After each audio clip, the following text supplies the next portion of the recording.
The piercing sound of shattering glass echoed like a gunshot through the grand, vaulted hall of the prestigious Sterling Art Gallery in the heart of Manhattan, violently slicing through the soft, elegant murmur of a live string quartet and polite, whispered conversation.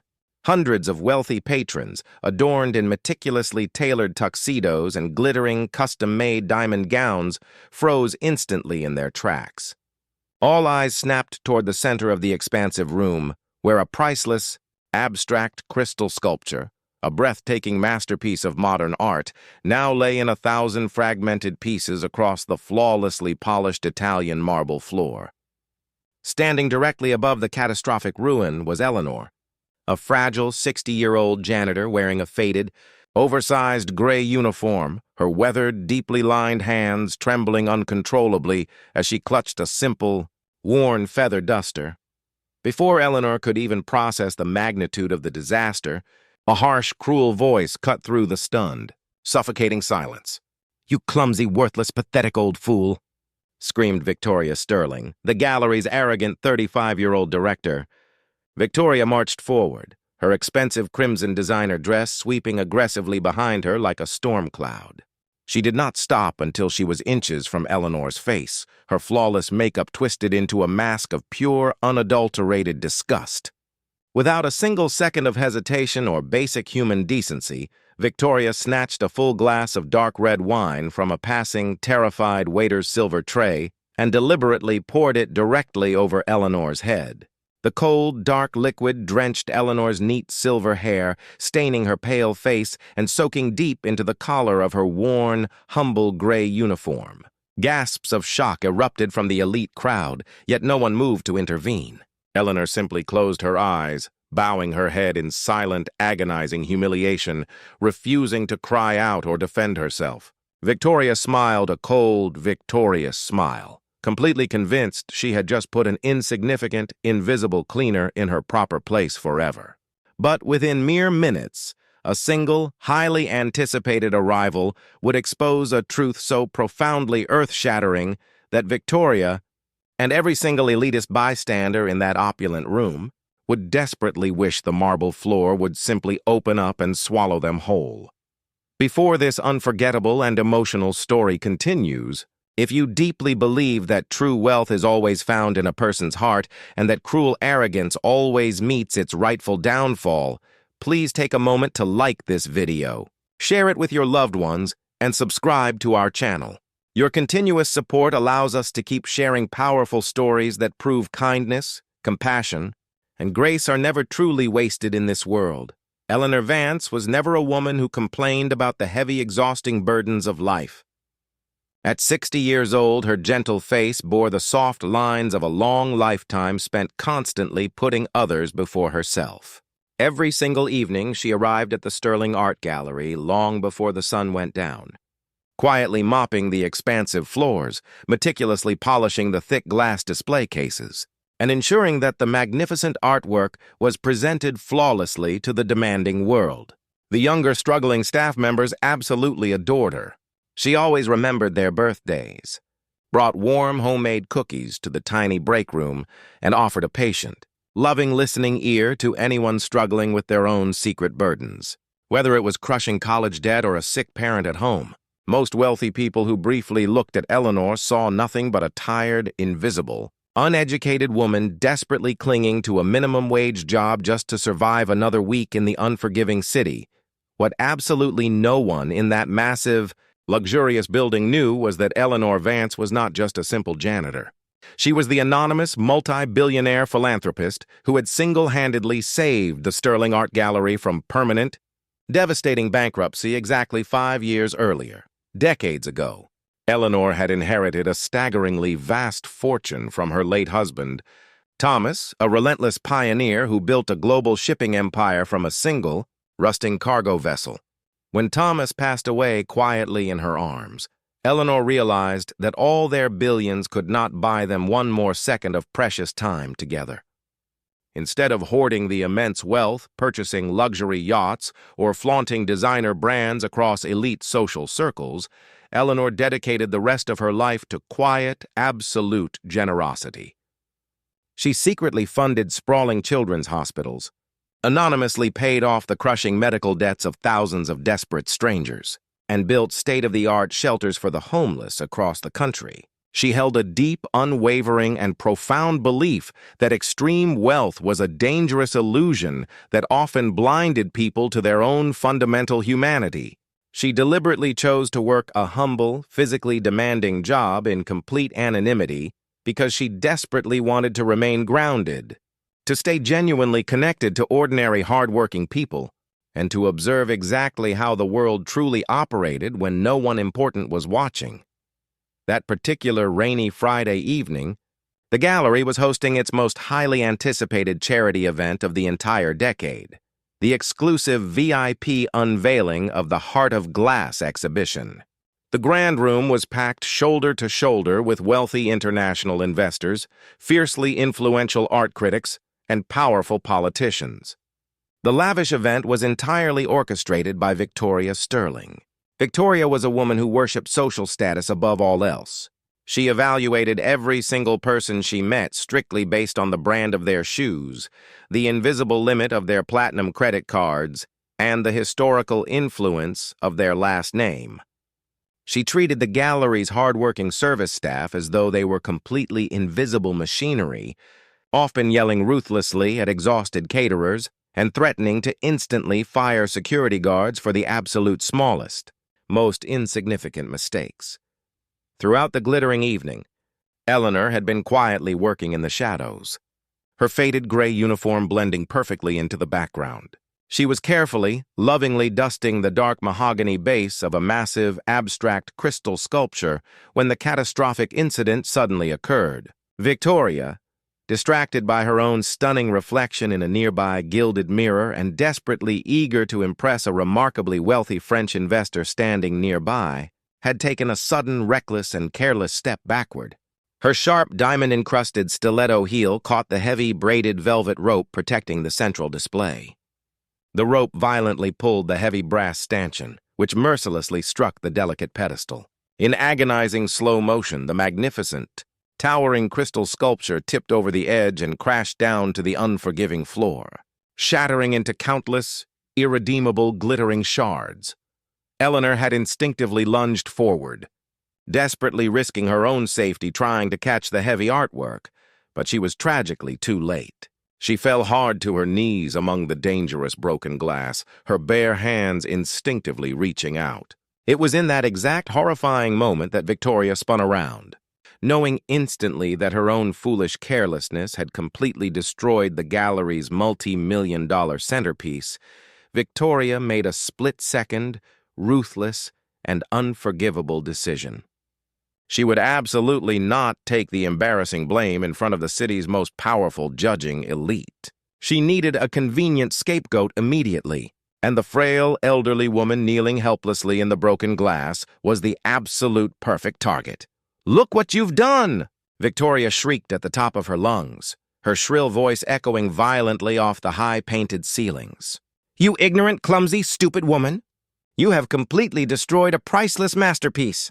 Eleanor slowly looked up, her soft, beautiful green eyes wide with genuine confusion and shock. "Miss Victoria, I was only trying to catch it." "Silence!" Victoria commanded with vicious authority, her face turning bright red with entirely fabricated theatrical rage. She snatched the heavy wine glass and poured it entirely over Eleanor. As the sticky, dark red wine dripped slowly down Eleanor's pale, wrinkled cheeks and completely ruined her only clean uniform, a horrifying, suffocating silence blanketed the entire room. "People exactly like you," Victoria sneered, leaning in terrifyingly close so the breathless crowd could hear every single venomous, hateful word, are a disgusting disease to high society. You have absolutely no culture, no elegance, no education, and no value to this world. You exist only to clean up the dirt of your betters, and tonight you have proven that you are nothing but the dirt itself. You are completely fired. You will spend the rest of your miserable, pathetic, worthless life paying for this sculpture, even if I have to legally take the very roof over your head and leave you on the streets." Eleanor remained silently on her bleeding knees. She did not scream. She did not raise her hand to strike back. She simply reached slowly into her deep pocket, pulled out a small, frayed cotton handkerchief, and gently, methodically wiped the stinging wine from her tired eyes. She had learned many, many years ago that reacting angrily to a fool only makes you a tragic part of their foolishness. Her utter silence, her absolute dignified, unshakable calm in the face of such profound, unprovoked cruelty was completely deafening. In the surrounding crowd, several powerful people nervously looked away, their faces flushed with deep embarrassment, but not a single soul stepped forward to help the elderly woman. The terrifying fear of Victoria's immense social influence kept them all entirely paralyzed in their expensive shoes. Suddenly, the massive, heavy mahogany double doors at the main entrance of the Grand Gallery swung open with a resounding, thunderous thud. A tall, incredibly distinguished gentleman with thick silver hair, wearing a meticulously tailored pitch-black designer suit, stepped powerfully into the room. He was closely accompanied by two serious-looking, imposing attorneys, tightly clutching thick leather briefcases. The elite crowd immediately parted for him like the Red Sea. Anxious whispers rippled rapidly through the tense room like a sudden, chilling wind.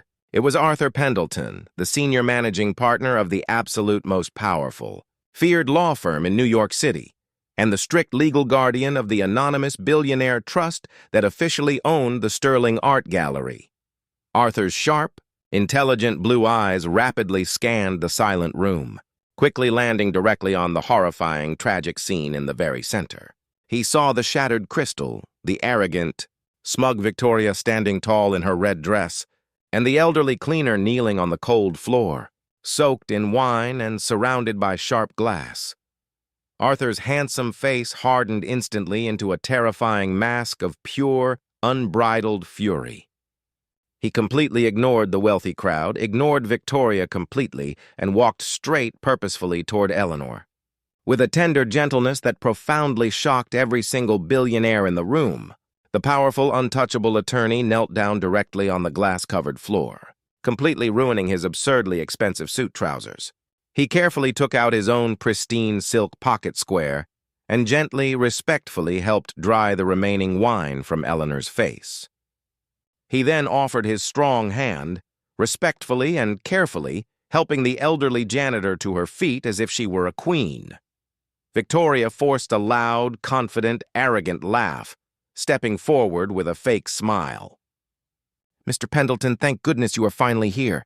This unbelievably incompetent, wretched old woman just destroyed the exhibition's main centerpiece. I have already fired her on the spot, and I assure you my legal team will press full criminal charges for the extensive damages she caused."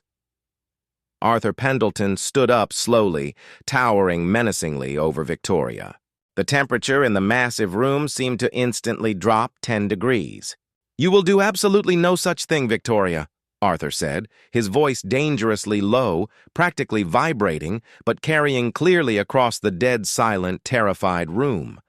"Because you do not possess an ounce of the authority required to fire anyone in this entire building. In fact, as of this very second, you are the one who is permanently terminated." Victoria's confident, smug smile vanished into thin air. Her jaw dropped in absolute, uncomprehending shock. "Excuse me? How dare you? I am the executive director. I report exclusively to the anonymous billionaire owner of this gallery." Arthur turned slightly, gesturing with utmost reverence toward the elderly woman in the stained, dripping gray uniform standing quietly, peacefully beside him. "Then allow me to formally and finally introduce you," Arthur announced, his deep voice booming with absolute, undeniable authority.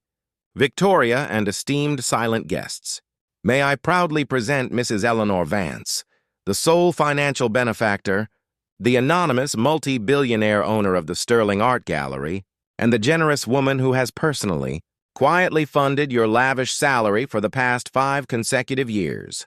A collective, breathless, echoing gasp erupted simultaneously from hundreds of wealthy guests. Expensive crystal champagne flutes slipped from trembling hands, shattering loudly against the marble floor.